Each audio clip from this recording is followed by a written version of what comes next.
साथीहरू नमस्कार। हजुरहरूलाई हाम्रो युट्युब च्यानलमा हार्दिक स्वागत गर्न चाहन्छु। म अमित गौली।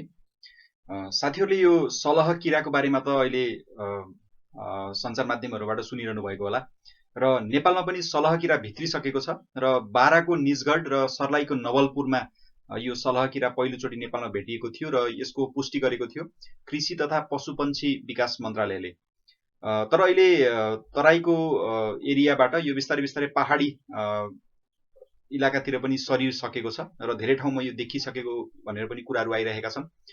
त साथीहरू यो सलह किरा के हो, यो किराको गुणहरू के हुन्छ, यसका अवगुणहरू के हुन्छन्, यसले कसरी बालीनाली सबै नष्ट पार्ने गर्दछ र यसको उत्पत्ति अथवा यो कहाँबाट आएको हो र यसलाई नियन्त्रण गर्न के गर्न सकिन्छ र यस सम्बन्धी अरू विशेष रोचक कुराहरू के रहेका छन्।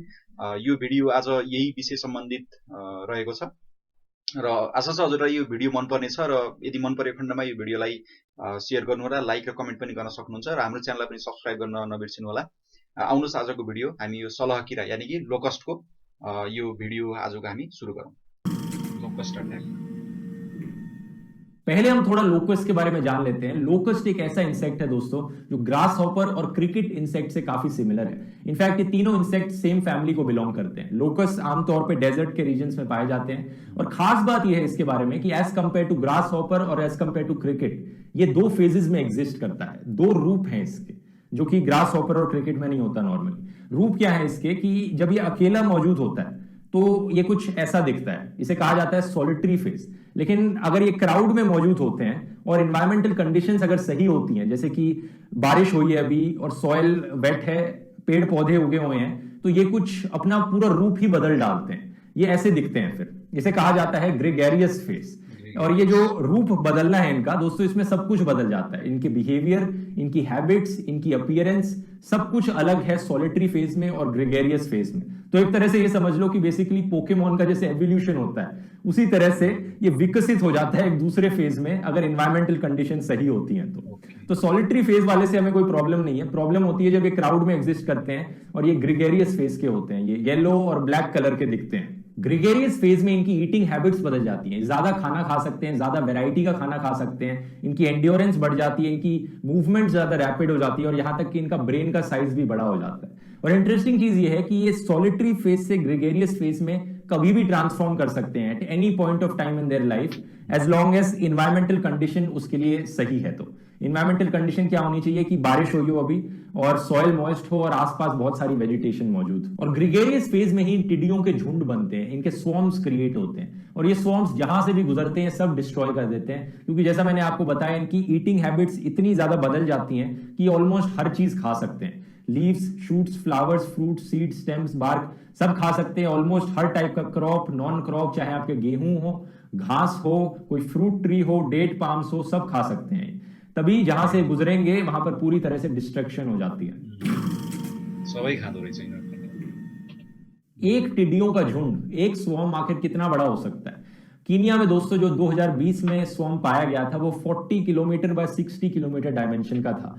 तो एक रेक्टेंगल बना लो 40 किलोमीटर 60 किलोमीटर लेंथ का, इतना बड़ा एक झुंड हो सकता है। और एक झुंड में दोस्तों 1 स्क्वायर किलोमीटर के अंदर अंदर कितने 150 मिलियन से ज्यादा लोकस्ट हो सकते हैं। और एक झुंड एक दिन में इतना खाना खा सकता है जितना 2500 लोग खा सकते हैं।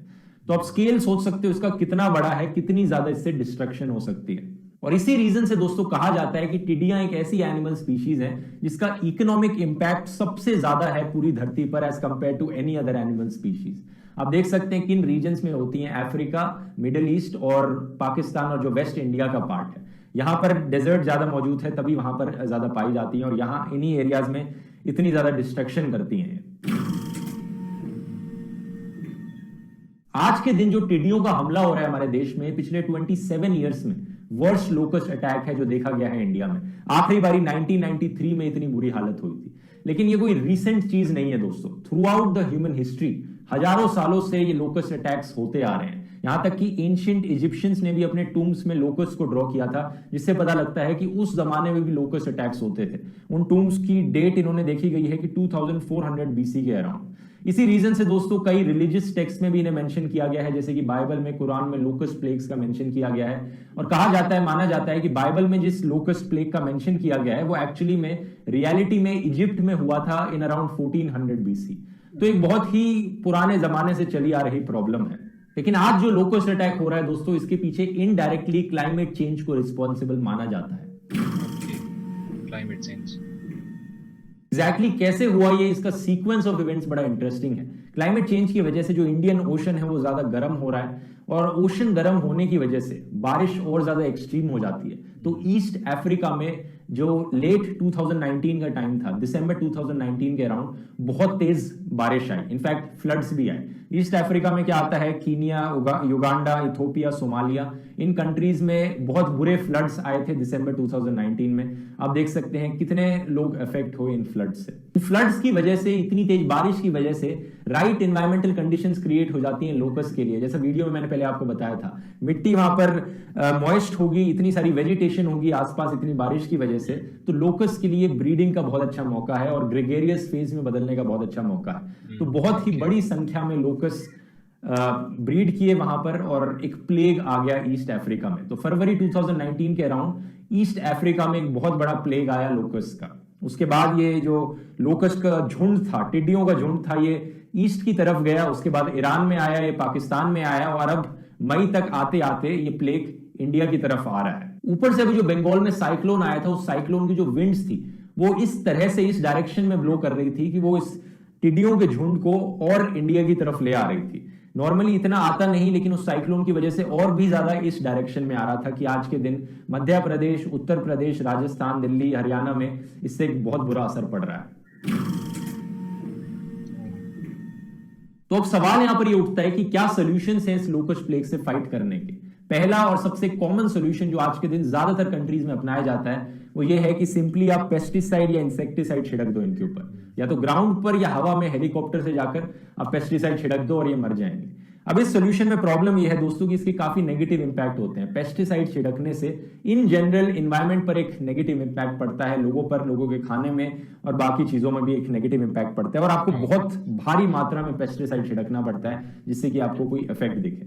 दूसरा सोल्यूशन ये हो सकता है कि आप इको फ्रेंडली पेस्टिसाइड्स को इस्तेमाल करो, लेकिन एक्सपर्ट्स ने देखा है दोस्तों कि इको फ्रेंडली पेस्टिसाइड्स में जो एनवायरनमेंट पे इन जनरल हार्म नहीं पहुंचाते, उन पेस्टिसाइड से ये इतनी जल्दी नहीं मरते, उनको इफेक्ट होने में कुछ टाइम लगता है, तो इतने इफेक्टिव नहीं होते वो। तीसरा ये है कि आप शोर का इस्तेमाल कर सकते हो, किसी भी तरह की नॉइज से लोकस दूर भागते हैं। डीजे बजा लो, लाउड स्पीकर पे म्यूजिक बजा लो, या किसी भी तरह का शोर मचाओ तो ये दूर भागेंगे। ये एक ऐसा सोल्यूशन है दोस्तों जो हमारे किसान भाइयों ने इंप्लीमेंट भी किया।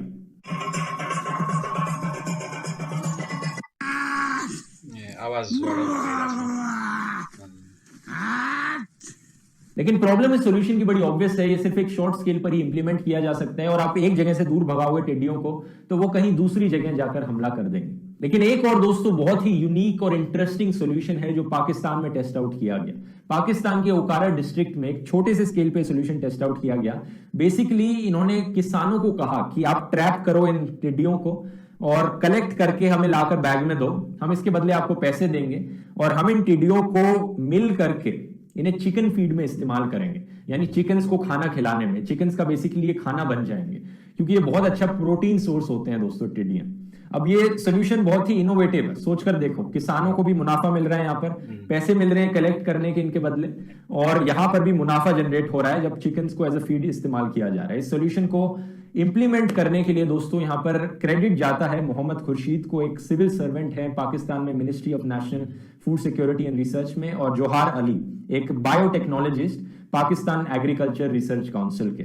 इनका ये आइडिया था पहले, और ये कहते हैं कि जब हमने पहले आइडिया बताया सबको तो सब लोग हंसने लग रहे थे, किसी को लगा नहीं कि ये सीरियसली एक्चुअली में आइडिया इंप्लीमेंट किया जा सकता है। तो मैथ्स क्या है इस आइडिया के पीछे? मैथ्स ये है दोस्तों, इनका कहना है कि पहली बात तो किसान नेट लगाकर इन्हें आसानी से पकड़ सकते हैं, और रात में ये टिड्डियां हवा में नहीं उड़ती, तो रात में बस बड़ी आसानी से इन्हें पकड़ा जा सकता है। इनका कहना है कि पर केजी ये किसानों को जब वो बैग्स में लाकर कलेक्ट करके देते हैं टिड्डियां, तो पर केजी ये 20 पाकिस्तानी रुपया देते हैं। इंडिया में ये हो गया अराउंड 9 रुपए पर किलो किसानों को दिया जा रहा है जब वो ये कलेक्ट करके ला रहे हैं। और इनका कहना है कि एक रात में एक किसान जितने टिड्डियों को कलेक्ट करके ला सकता है, उसे उसके बदले 20,000 पाकिस्तानी रुपए, यानी करीब करीब 9,000 इंडियन रुपीज मिल सकते हैं इस काम के। इनका कहना है कि एनिमल फीडिंग इंडस्ट्री के लिए भी ये टिड्डियां एक प्रॉफिट है, क्योंकि जब ये टिड्डियां एज ए चिकन फीड इस्तेमाल करी जाएंगी तो इनमें 70% प्रोटीन होता है एज कंपेयर टू सोयाबीन्स जो एट प्रेजेंट चिकन फीड में इस्तेमाल किया जाता है, उसमें सिर्फ 50% प्रोटीन होता है। इतना ज्यादा हाई मात्रा प्रोटीन की, और सोयाबीन पाकिस्तान एक्चुअली में इंपोर्ट करता है बाकी कंट्रीज से, तो पाकिस्तान एज ए कंट्री के लिए भी ये मुनाफा है कि वो इंपोर्ट नहीं कर रहा, तो फॉरेन एक्सचेंज में भी पाकिस्तान के पैसे बच रहे हैं, एनिमल फीडिंग इंडस्ट्री के भी पैसे बच रहे हैं इस चीज को, टिड्डियों को यूज करने से यहाँ पर। तो ये एक डिस्ट्रिक्ट में कुछ गांव में टेस्ट आउट किया गया था, बहुत ही सक्सेसफुल आइडिया रहा। अब इसे लार्ज स्केल पे इंप्लीमेंट करने की बात करी जा रही है, और मुझे लगता है कि इंडियन फार्मर्स भी इससे बहुत कुछ सीख सकते हैं। अब यहां पर मुझे एंटी नेशनल मत बोलना शुरू कर देना कि देखो पाकिस्तान का आइडिया लेकर आ रहा है ये एंटी नेशनल होगा। मैं यहाँ पे बताना चाहूंगा, आरएसएस के लोग भी यहाँ पर कह रहे हैं कि इस आइडिया से इंस्पिरेशन लो अगर ये आइडिया सक्सेसफुल होता है तो एंटी नेशनल वाली बात नहीं है ये। इनका कहना है कि जो भी आइडिया किसी भी कंट्री में जहां पर अच्छा काम करता है तो हमें जरूर उससे इंस्पिरेशन लेनी चाहिए। तो मेरा भी यहाँ पर यही मानना है कि ऑब्वियसली अगर कोई आइडिया इतना अच्छा है, इंटरेस्टिंग है, इनोवेटिव है और काम कर रहा है, तो हमें भी ये आइडियाज ट्राई आउट करने चाहिए। एक आखिरी 5वें सोल्यूशन को भी मैं डिस्कस करना चाहूंगा आपके साथ, क्योंकि बड़ा ही इंटरेस्टिंग है। 5वां सोल्यूशन है कि इंसान टिड्डियों को खुद ही खाने लग जाए, एज अ प्रोटीन सोर्स हम खुद ही खाने लग जाए उसे। ये एक ऐसा सोल्यूशन है दोस्तों जो हिस्टोरिकली काफी एरियाज में ऑलरेडी प्रैक्टिस होता है। मिडिल ईस्ट में, अफ्रीका में लोग जब पुराने जमाने में ये प्लेग्स होते थे लोकस्ट के, तो ये लोग खा लेते थे उसे, क्योंकि ये सारे क्रॉप्स को डिस्ट्रॉय कर देते थे, तो लोगों के पास खाने के लिए कुछ बचता नहीं था। और कोइंसिडेंटली बात ये है कि ये काफी अच्छा प्रोटीन सोर्स निकला और बहुत लोग इसे अच्छा ऑप्शन यूज कर पाए खाने के लिए। इजराइल में आज के दिन भी टिड्डियां एक बड़ी पॉपुलर डिश है, कई रेस्टोरेंट्स में यहाँ पर मिलती है और लोग खाना पसंद करते हैं। और शायद यही रीजन है दोस्तों, क्योंकि हिस्टोरिकली लोग इसे खाते आए हैं कि मुस्लिम कल्चर में टिड्डियों को हलाल कंसिडर किया जाता है और ज्यूइश कल्चर में टिड्डियों को कोशर कंसिडर किया जाता है। कोशर दोस्तों जैसे हलाल होता है, ज्यूइश का अपना ईटिंग रिचुअल है जैसा मुस्लिम्स का ईटिंग रिचुअल होता है। तो बड़ा इंटरेस्टिंग है देखना कि कैसे इन्हें लोग खाते आए हैं, लेकिन अनफॉर्चुनेटली आज के दिन ये इतना पॉसिबल नहीं हो सकता, क्योंकि इन पे इतने पेस्टिसाइड्स छिड़के जाते हैं कि इन्हें खाना आपकी हेल्थ के लिए हार्मफुल हो सकता है। और एनीवेज ये कोई लॉन्ग टर्म सोल्यूशन नहीं है, एक बड़ा सोल्यूशन नहीं है, क्योंकि अगर आप इन्हें खाओगे भी तो इतने कितने खा सकते हो आप कि इनकी पॉपुलेशन कम हो जाए। इनके स्वॉर्म्स इतने बड़े हैं कि खाए नहीं जा सकते सब कुछ। तो बाकी वाले सोल्यूशन पे फोकस किया जाए तो वही बेहतर है। तो उम्मीद है दोस्तों ये वीडियो आपको इन्फॉर्मेटिव लगा होगा, एजुकेशन लगा होगा। इस वीडियो को शेयर कीजिए। सलह किरा अफ्रिकाको युगान्डा, दक्षिणी सुडान, इथियोपियामा खाद्यान्न बाली जुन लगाइएको हुन्छ त्यसमा एक प्रकारको फटेङ्ग्रा, जसलाई हामीले नेपालीमा सलह किरा भन्छौँ, यसले धेरै नै क्षति पुर्याएको समाचारहरू हजुरले सुनिसक्नु भएको छ होला। नेपालको कृषिलाई जब अहिले कोरोनाले ठूलो प्रभाव पारिरहेको बेलामा यस्तो खतरनाक किरा सलहको प्रवेश हुँदाखेरि यसले नेपालको कृषिमा पनि र कृषि प्रणाली दुवैमा धेरै नै ठूलो असर पार्ने पनि देखिएको छ। र एउटा अर्को किरा हुन्छ जसलाई हामीले अमेरिकी फौजी किरा भनिन्छ। यो अमेरिकी फौजी किरा भन्दा यो सलह किरा कयौं गुणा ठूलो र कयौं गुणा क्षति गर्न सक्ने रहेको हुन्छ। र यो अहिले नेपालमा जुन सलह किरा रहेको छ एउटा यो ठूलो चुनौतीको रूपमा चाहिँ हाम्रो अगाडि आएको छ। एसिया महादेशमा पर्ने देशहरू छन् जस्तै भारत, इरान, पाकिस्तान, यी देशहरूमा चाहिँ सलह किराले क्षति पुर्याउन सुरु गरिसकेको छ। र यसलाई संयुक्त राष्ट्रसङ्घको कृषि तथा खाद्य संगठनले यसलाई सलह प्लेग अर्थात् लोकस्ट प्लेग भनेर एउटा संज्ञा पनि दिइसकेको छ। र यो किराको जुन आकार रहेको छ अफ्रिका, मध्यपूर्व र एसियामा पर्ने जुन खाडी देशहरू रहेका छन्, जुन आजभन्दा 70 वर्ष पहिले पनि यो किरा चाहिँ देखिएको थियो त्यो ठाउँमा, त्यो बेलाको भन्दा अहिले आएर जुन देखिएको छ त्यो चाहिँ 20 गुणा ठूलो मानिएको छ। यो किराको जुन देखिएको यसको रहेको छ गुण, यो चाहिँ 20 गुणा ठूलो मानिएको छ। र अहिले फेरि यी देशहरूका सरकारहरूले यसको लागि कोरोना भाइरस र अमेरिकी फौजी किराभन्दा धेरै नै ठूलो क्षति पुर्याउन सक्ने भनेर दाबी पनि गरिरहेको बेलामा यसको नियन्त्रणका लागि उनीहरूले आफ्नो तयारी गरिसकेका छन्। र नेपालमा पनि यो सलह किरा भित्रिसकेको हुँदा यसको पूर्व तयारीहरू अथवा तयारी भइसकेपछि र यसले जुन नराम्रो र यसले क्षति जुन गरिरहेको हुन्छ त्यसको चाहिँ कसरी हामीले यसलाई चाहिँ नियन्त्रण गर्न सक्छौं भनेर हाम्रो सरकार, नेपाल सरकारले पनि यस सम्बन्धी गृह कार्य सुरु गरिसकेको भनेर भनिरहेको छ। त्यसै गरेर प्रदेश 5 सरकारले 1 किलो सलह किरा ल्याए बापत 20 रुपियाँ दिने निर्णय पनि गरिसकेको छ। र यो भूमि व्यवस्था, कृषि तथा सहकारी मन्त्रालयले यो निर्णय गरेको हो। यो सलह किरालाई चाहिँ नियन्त्रण गर्नको लागि यो निर्णय, यो कदम अगाडि बढाइएको भनिएको छ। सलह किरा दिउँसोमा उड्छ भने साँझमा यो बास बस्ने गर्दछ, यो उड्न सक्दैन। त्यसैले यसलाई समातेर बुझाइयो भने चाहिँ केही न केही भए पनि हामीले चाहिँ यसको असर चाहिँ न्यूनीकरण गर्न सक्छौँ भनेर मन्त्रालयको यो भनाइरहेको छ र यो अलिअलि भइ पनि रहेको देखिन्छ। त्यसै गरेर नेपालका कृषि मन्त्री घनश्याम भुसालले ठुलो आवाजमा जुन एउटा मेटल गीत रहन्छ, अङ्ग्रेजी मेटल गीत, त्यसलाई घन्काउँदा सलह किरा आतंकित बनेर चल्नै नसक्ने र छटपटाउने अथवा चाहिँ एकदमै लट्ठ पर्ने अवस्थामा पुग्ने र त्यही बेलामा हामीले यदि विषादी छर्क्यौँ भने र सल्लाह किरालाई चाहिँ त्यसरी हामीले चाहिँ कन्ट्रोलमा ल्याउन सकिन्छ भनेर चाहिँ उनले भनेका छन्। र उनको भनाइअनुसार अमेरिकाको नेभादामा सन् 2006मा पनि एउटा अनुसन्धान भएको थियो जसले चाहिँ यो कुरालाई प्रमाणित गरिसकेको छ भनेर चाहिँ हाम्रा कृषि मन्त्री घनश्याम भुसालले पनि जानकारी दिएका छन्। र त्यसको लागि जुन मेटल सङ्गीत रहेको छ त्यसको चाहिँ हामीले चाहिँ सङ्कलन गर्न थालिसकेको छ र त्यसलाई हामीले चाहिँ कार्यान्वयनमा ल्याइहाल्छौँ भनेर पनि उनले आफ्नो अभिव्यक्ति दिएका छन्। साथीहरू, आजको भिडियो हजुरलाई कस्तो लाग्यो? आशा छ हजुरलाई यो आजको भिडियो मन पर्यो होला। यदि भिडियो मन परेको भए भिडियोलाई शेयर, लाइक र कमेन्ट गरिदिनु होला। साथसाथै हाम्रो च्यानललाई सब्स्क्राइब गर्न पनि नबिर्सिनु होला र बेल आइकनलाई पनि दबाउन नबिर्सिनु होला ताकि नयाँ नयाँ भिडियोहरू हजुर समक्ष आइ नै रहनेछन्। हाम्रो च्यानललाई यसरी नै माया गर्दै अगाडि बढ्ने प्रोत्साहन दिनु होला भन्ने आशा गर्दै आजको यो भिडियो यही नै टुङ्ग्याउने अनुमति चाहन्छु। हजुरको दिन शुभ रहोस्। धन्यवाद।